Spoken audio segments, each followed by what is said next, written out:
Hi all.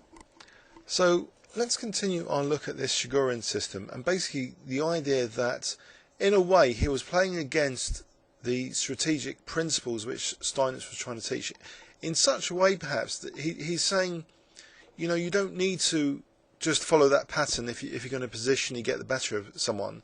You can actually give the opponent the two bishops or a better knight or more pawns in the centre. You can do all that so long as you have the imbalances, like you have good knights, good central control for your knights, or a good attack, of dynamic factors in general.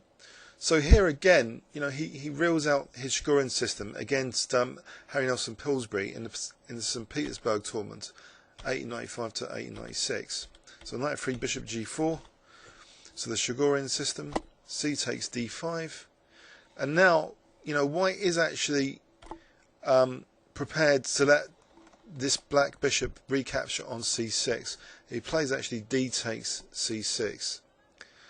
So despite wanting to lose the two bishops, he still has them. But curiously now, we have here kind of a reminiscent, Nimzo-Indian ideas, and this is well before Nimzowitsch and the Nimzo-Indian invention, because after e6, e4, he's prepared to give up the other bishop. So he's not restricting this idea of giving up both bishops on f3, but also on c3 is a viable candidate. After f3, he plays the very energetic, dynamic move, f5, and he doesn't mind the positional hole here. So this is really a new approach, a dynamic approach to the game. That he's basically saying, as long as there's positional compensation, I'm going to play on my trump cards. So that's my version of me positionally getting the better of people. And my trump card here is potentially like f-file pressure, and if you dare to play e5, I'm going to use the d5 square. So White did actually play for e5, and it's instructive now, the use of the d5 square. It seems Pillsbury was a bit oblivious to the strength of this and a blockade on d4. Well, it was actually well before my system by Nimzowitsch, so people perhaps were unaware that the knight blockade in front of a pawn like this could be so effective. But it's very nicely demonstrated now. So bishop c4, bishop d5. This is another great positional move, playing on black's trump cards simply. That if he can exchange off the white light square bishop, d5 will be even more vulnerable as a square to use. So check, c6 protecting that bishop on a5, bishop d3, and now queen b6. It looks as though this might be an awkward move because it's encouraging b4, but tactically then queen takes d4, I guess, and White's position seems to be crumbling there. So bishop c2, and now the move queen a6. So stopping White from castling at the moment, castling kingside. Bishop d1, and now bishop c4. So strengthening the grip on the light squares. And also if b4 now, then the bishop could retreat, and if queen takes, then bishop takes queen, and that would be fine for black, perhaps. So f4 castles queenside though. So black's got a really nice position here with a great d5 square. White can't even castle kingside easily. So Pillsbury does indeed seem to be getting positionally stuffed, but not with Chigorin using the classical sort of list of elements, the recipe book given by Steinitz, but his own dynamic compensations. He's really just playing on his trump cards. And maybe it's this to note in the evolution of chess style, that if we all just routinely had followed Steinitz's accumulation of advantages and his neatly prescribed list of advantages, then maybe we wouldn't play openings which give the dynamic imbalances.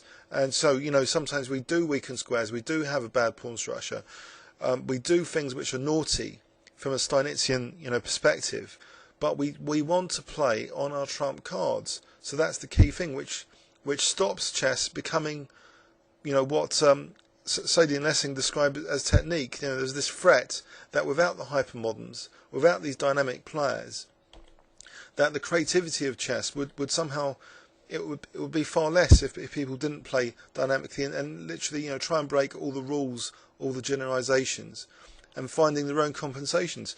And here black is just crushing through the center, crushing position, but crashing through the center. So knight c4, I mean, look at this, it's slaughter. So king f2, knight takes d2, so piece up at the moment, check, bishop f3, massive advantage to black, queen b6, the king moves to g3. I mean, this is just an embarrassing game for Pillsbury, that he's a piece down and with very little hope, but he collects that pawn. Okay, bishop takes c3, b takes, the rook goes to d2, now threatening very concrete things again against the white king, like queen f2 check. So g6, preparing a kind of mating net potentially if the white king's going to go up to g4. So h6, again the pawns seal off the white king's escape. So check, check again, check again, check again, and the white king's going up the board, and it's going to be a pretty finish soon. Check, king f7, check, and finally rook g8, and finally Pillsbury resigns. But it was a very, very one-sided game, with the opening really emphasising that Chigorin is not interested in the prescriptive list of elements given by the modern school in inverted commas. He's interested in creating his own imbalances in the position and playing on his strategic trump cards. So here, his strategic trump cards in this position, well, it includes immediate pressure on d4, but he's also now going to put more pressure on the central squares, like e4 in particular, with this bishop b4. So he doesn't mind giving up the bishops. He doesn't mind giving the opponent the apparent pluses, which are so renowned and publicised by Steinitz, because this is all about creating what Simon will call imbalances. He's got his own distinct advantages in the position, and although white has the centre pawns here, what good are they if a move like f5, a dynamic aggressive move, is going to force white to concede the d5 square? I don't know if white could have done better against f5. We could, I suppose, check with Ribica here. Was this really the beginning of the end for white if black's going to have a strong blockade on d5? Well, apparently e takes is the best try with an advantage to white, apparently. But here, a move queen h4, very dangerous for the white king here. So maybe this is why this very big positional possession of the d5 square. So it really did go downhill kind of dramatically here for white. This d4 continuing to be a major problem. The king stopped from castling, especially with this bishop c4 move, because bishop e2 is out of the question because the knight's actually pinned now as well. Now b4 here, I wonder what would have happened. b4 here. So again, I'm tempted to. We're going to have a look. Why wasn't b4 here possible?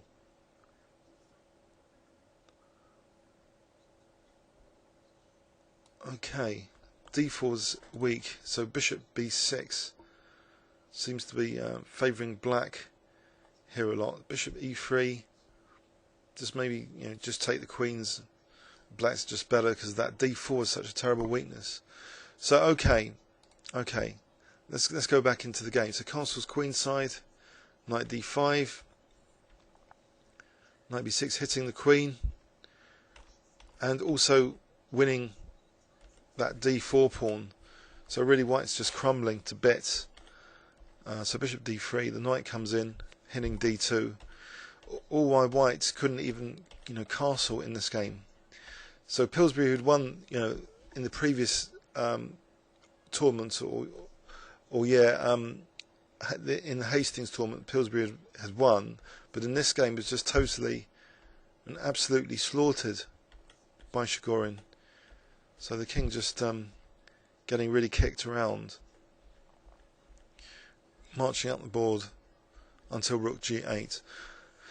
So, good stuff. A win for the dynamists. I know this is after the World Championship match we were looking at. We're going to go back now to Steinitz, but maybe just one more game in the Chigorin just to demonstrate his influence. And this opening, which really reflects a violation of the Steinitzian collection of positional elements. Thanks very much.